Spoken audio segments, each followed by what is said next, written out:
om syrestyrke og syrestyrkebrøker.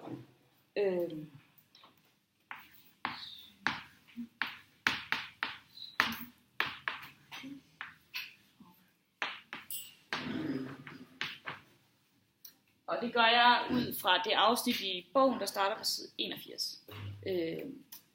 Og det man kan sige, det er, at tidligere, der har vi jo snakket om generelle ligevægte.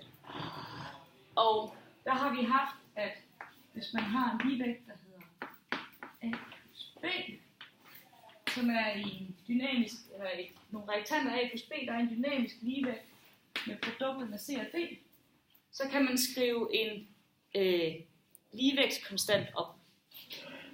Det ser sådan her ud, hvis man tager den fra koncentrationerne.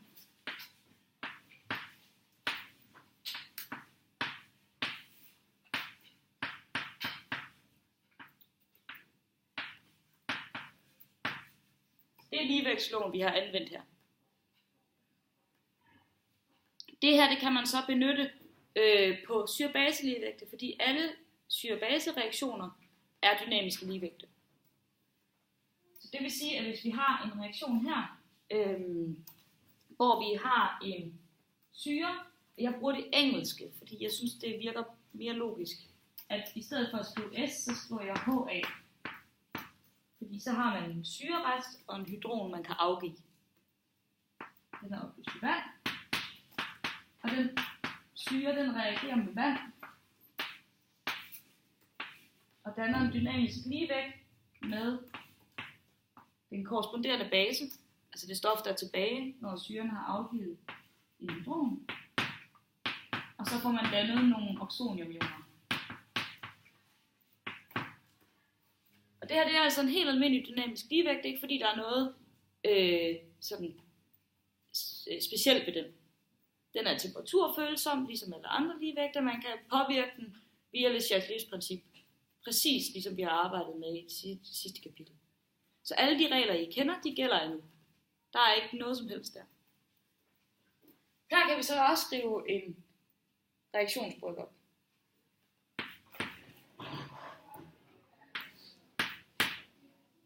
Og øverst, der vil vi jo så have koncentrationen af den korresponderende base, gange med koncentrationen af oxoniumioner.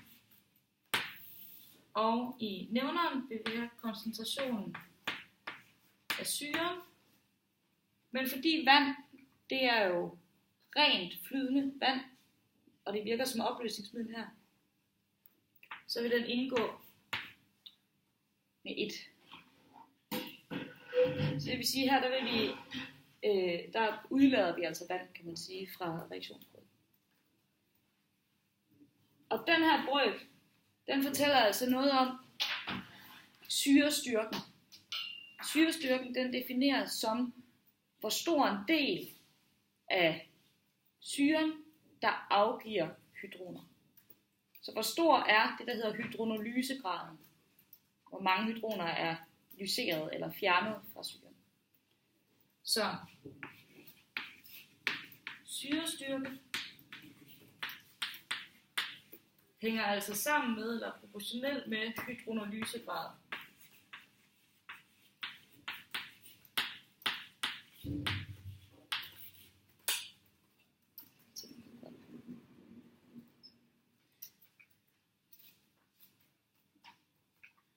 Og hvis man har en stærk syre,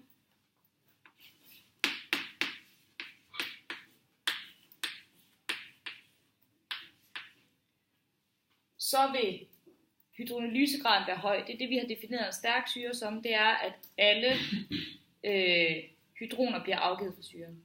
Det gjorde vi allerede i første G. Det vil sige, at den her ligevægt, den er forskudt meget langt mod højre. Det betyder, at ligevægtskonstanten, den er stor.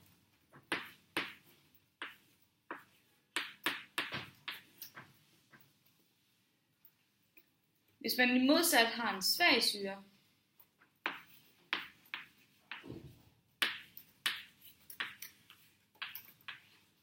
så vil ligevægten være forskudt langt mod venstre. Altså der er få hydroner, der er blevet afgivet. Det vil sige, at der er ikke blevet dannet så meget oxonium. så vil ligevægtsbrøken være lille, fordi nævneren vil være stor i forhold til de to andre.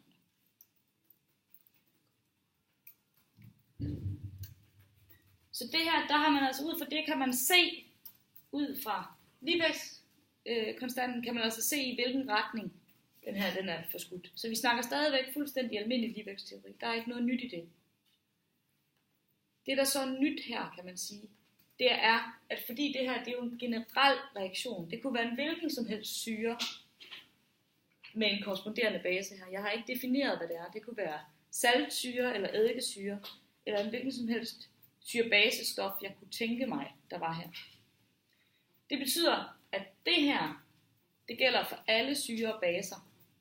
Altså alle typer af syre og baser.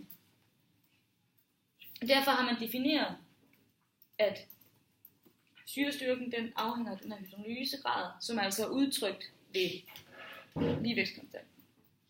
Og når det så specifikt handler om syrebaser, så kalder man det for syrestyrkekonstanter. Fordi det handler om syrens styrke. Ikke? Og det vil sige, at i stedet for at kalde det KC, så kalder man det KS for syrestyrkekonstant. I stedet for ligevægtskonstant med koncentration, så er det altså ligevægtskonstant i forbindelse med syre og baser.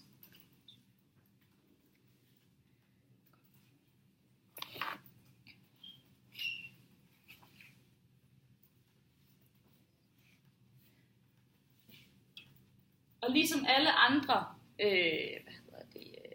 ligevægte, så det her, det handler altså ikke om, altså vi siger jo ikke noget om, at det her skal være inden for nogle specielle koncentrationer, eller inden for nogle specielle stoffer. Det er bare fordi, vi kan udlede alt det her, fordi det er en dynamisk ligevægt, og fordi at den generelle reaktion for en syre er at afgive hydron.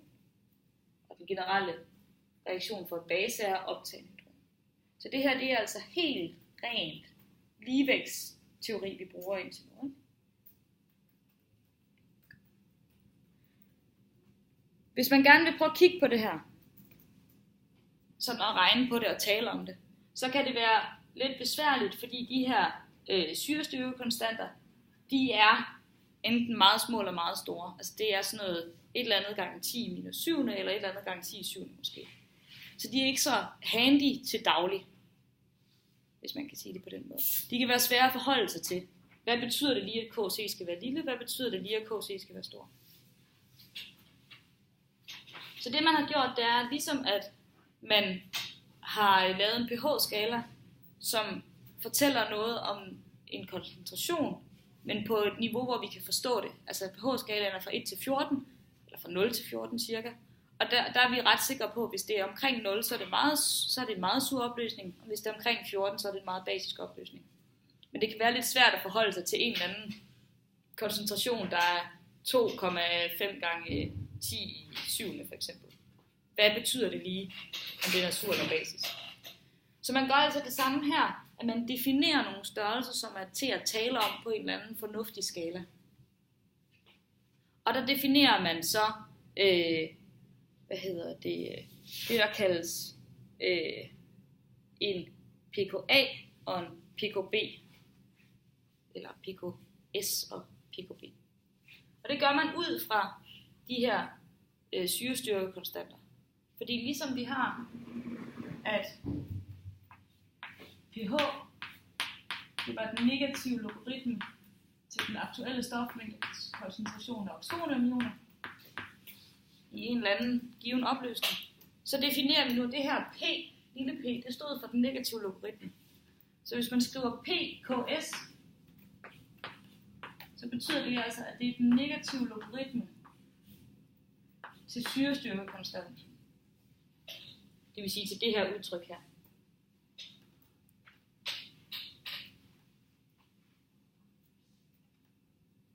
Og så der kan man altså, og det her, det vil være et tal mellem 0 og 14. Med mindre vi kommer ud i nogle helt spændende, specifikke syre og baser. Så det her, det er altså tal mellem 0 og 14. Og det er meget lettere at forholde sig til. Fordi så kan vi inddele det i nogle intervaller, hvis det er imellem, for eksempel lad os sige, hvis det er over 10, så er det en stærk syre. Vi viste, at KC var stor.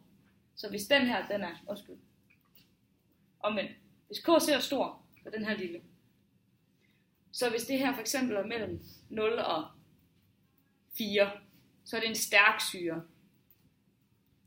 Og hvis det er mellem 4 og 8, så kan det være, at vi siger, det er et mellemstærk syre. Så man kan dele det op i nogle kategorier. Og det kommer vi til at gøre senere. Det er det, der ligesom, kan man sige, henviser til, når vi kalder noget en svag syre, så er det altså ud fra størrelsen på pKs. Og hvis vi kalder noget tilsvarende, en svag base, så er det også ud fra størrelsen på det tilsvarende pKb. Og den skal jeg nok lige vise kort, hvordan man laver.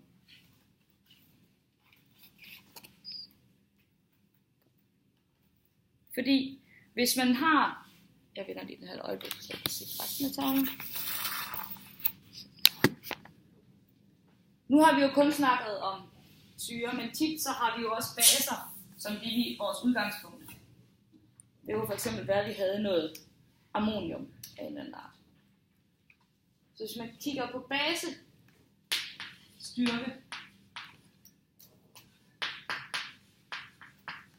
og basestyrkeprøver, så kan man gøre det helt parallelt med her.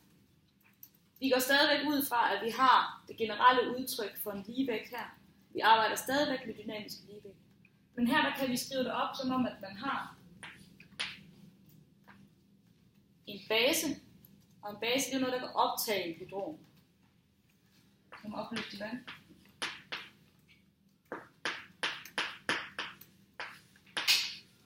Og den reagerer så med vand, og danner en dynamisk ligevægt med den korresponderende syre. Og så bliver der dannet nogle hydroxidioner. Så det er altså ikke den samme reaktion, som den vi havde før. Det er en anden reaktion, jeg skriver op. Fordi her er det en base, der reagerer med vand, frem for en syre, der reagerer med vand. Man kan altså ikke bare lige sætte noget i minus første. Her kan man også skrive en ligevægtskonstant op. Og ligesom den for syren hed Ks, altså syrestyrkekonstant, så hedder den her Kb, basestyrke. Og i tælleren får jeg koncentrationerne af den korresponderende syre og hydroxidionen. Og i nævneren får jeg koncentrationen af basen. Og vi udlader igen vand. Så det er fuldstændig parallelt med det andet. Og her kan man igen sige, at hvis man har en stor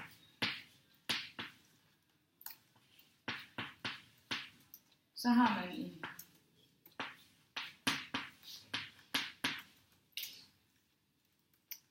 en stærk base,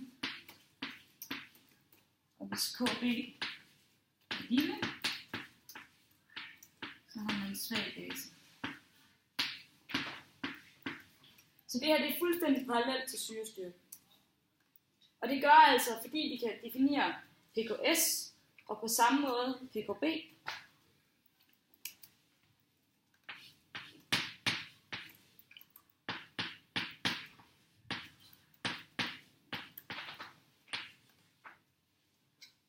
At så kan man begynde at sammenligne forskellige syre og baser med hinanden. Og derudover så ved vi også, og det kan I kigge på i bogen, der er den fulde udledning. Men fordi, hvis man har en base og den korresponderende syre, så vil det sige, at man har både noget, der er afhængig af Ks, og noget, der er afhængig af Kb. Hvis man ganger de her to sammen, så vil syrekoncentrationerne og basekoncentrationerne gå ud med hinanden. I kan se, at her står de henholdsvis op og ned. Her står de henholdsvis ned og op. Så der er altså, der kan man altså, hvis man ganger dem sammen, så er det eneste, man ender med at få, altså hvis man har både den ene reaktion og den anden reaktion, så det eneste, man i virkeligheden ender med at få, det er vand. Det er hydroxidioner heroverfra, og oxoniumioner heroverfra. Og det var det, man kaldte vands autohydrolyseprodukt. Det var altså det her med, at vand kunne lave oxoniumioner og hydroxidioner sådan naturligt. Og der ved vi, at det hedder KB.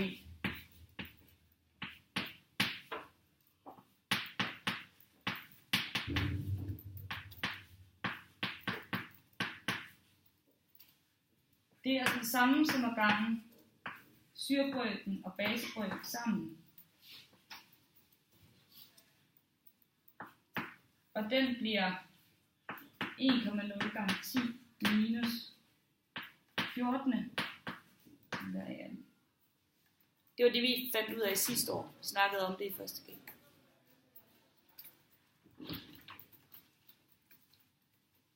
Hvis vi fortsætter med den her, med at tage de negative logaritmer til ting, så betyder det, at den negative logaritme til vands autohydrolyseprodukt bliver 14. Der står minus 14 her. Her.